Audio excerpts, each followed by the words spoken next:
Vivekananda Institute of Modern Science.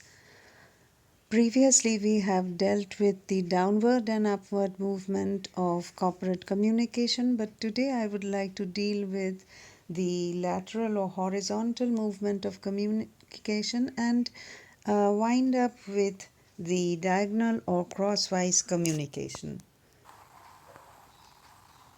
Now, let's understand what is lateral movement or horizontal movement. In corporate world, we see there are many designations of the same category and people interact. Those who interact in this same category belongs to the lateral category because their movement, their communication is based on the same hierarchy. Therefore, people on the same hierarchy having a communication belongs to the horizontal movement of communication. Let us find out what are the purposes. To begin with the purposes, we must concentrate on the following uses of this particular movement. The first purpose is the coordination. Unless and until different units, different departments coordinate with each other, the corporate movement does not come to a fruition. And at the same time, when we talk about the parallel movement, the lateral movement parallelly in different departments, obviously there would be certain problems and we have to find a solution for it. So, one great purpose of this lateral movement is solution, and by solution we do not mean there is always a problem, but there is solution to finding a common goal. And to find a common goal, there can be problems as such, hitches, which have to be resolved. So the next purpose is to resolve these problems. While resolving the problems, one needs to inform, share information with each other. Therefore, another purpose of this movement is informing each other. And finally, we must promote relationship through this particular movement where every department interacts with the other department. When we talk about lateral movement, the next in the next category, we will find the methods of this movement. There are certain methods which are applied to make this movement effective. Obviously, let us go back to the very old primary method is a telephonic message to each other, which, yes, it is used, but nevertheless, it is one of the old methods. We now have the second method, which is a face to face method. Though official, it is rather informal. And below that, we have the meetings. By meetings, we can have usual corporate meetings or which are programmed, or in the next step, we can also have written notes. But written notes, by this, we may not mean the physical notes, because in today's world, though there are certain physical notes, we usually use the digital mediums, and the digital medium is by digital medium we must mention the emails. It is generally the emails which convey our messages on a day-to-day basis. Regarding the merits of this movement, we must first point out that the basic merit of this movement is having mutual trust, mutual confidence, mutual understanding among each other. People from different departments work on a daily basis, they interact with each other. Therefore, it is very, very important that they trust each other, and when they trust each other, they are focusing on a common goal, they are standing on a common platform, and thereby the next merit that would generate is cooperation and coordination. When we talk of cooperation and coordination, different departments work in a sync. Therefore, cooperation, coordination in every activity is a must.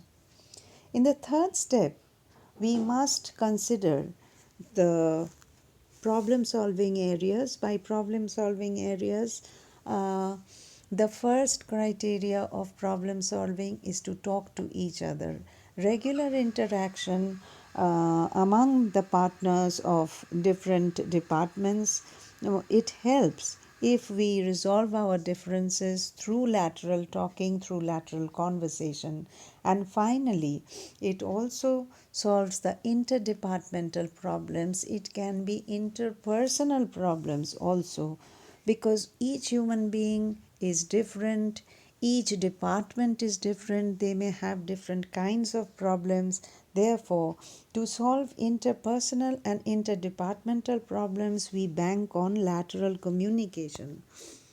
Obviously, if there are merits in any movement, then obviously there are demerits too. The first demerit is rivalry among employees. When quite a few people are in the same designation, in the same category, there will be automatically a sense of rivalry to reach the higher rung of the ladder, of the hierarchy. So, this is one of this very, very common corporate problem. The other problem is the area of specialization. When we are talking about specialization, we mean that each department may deal with special areas. Accounts may deal with its own area, while sales may deal with its own area, and they may not see eye to eye when they want to reach a common goal. They may not understand each other's problems. So, therefore, this is one area of difficulty in the lateral movement. The other area is the physical distance. It's the physical barrier. Supposing accounts is stationed in the head office and the production unit is far away from it, in the factory area, interacting on a daily basis may be a problem. The last but not the least is a lack of motivation. What do we mean by lack of motivation?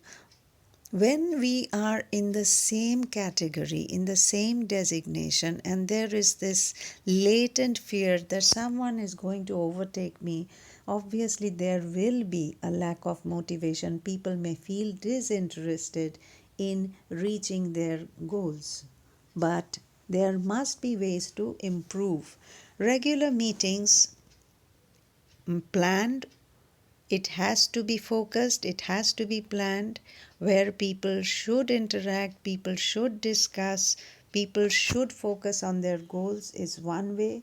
The second way is exchange of ideas, a deliberate attempt to exchange ideas among different departments will smoothen out the difficulties. And the third is to develop a friendly approach. A conscious, friendly approach will develop a fraternity. This fraternity is healthy for corporate communication. Therefore, if we can follow these areas, if we can exercise consciously to improve the relationship in among people, among peers, then the problems in the lateral movement will be erased. We now come to the last part of the corporate movement of communication, that is crosswise or diagonal movement. In the diagonal movement, we do not have negatives as such, but we surely have much of positive. Why do we call it crosswise? Because crosswise is a movement which ignores, which negates the hierarchy from top to bottom or bottom to top. We can include in this movement, we can include the watchman who's at the lowest of the rung and the CEO who is right at the top. In case of emergency, particularly in cases of emergency, it is very effective. Supposing there's a strike and immediate action has to be taken. Everyone pulls in. It is an activity, it is a communication where we avoid hierarchy, and because we avoid hierarchy, it is a big boost for the morale of every employee. People forget who is at the top, who is at the bottom. There is this emotional bonding among people. There is this sense of well-being reaching out, and this builds up the camaraderie, the friendship, the togetherness among the entire unit. And lastly, obviously, we can say it builds up cooperation among all the employees. I hope that this particular unit of corporate movement has helped us to understand what are the different what are the existing kinds of movements, and how we can utilize these movements in our daily corporate activity. Thank you so much.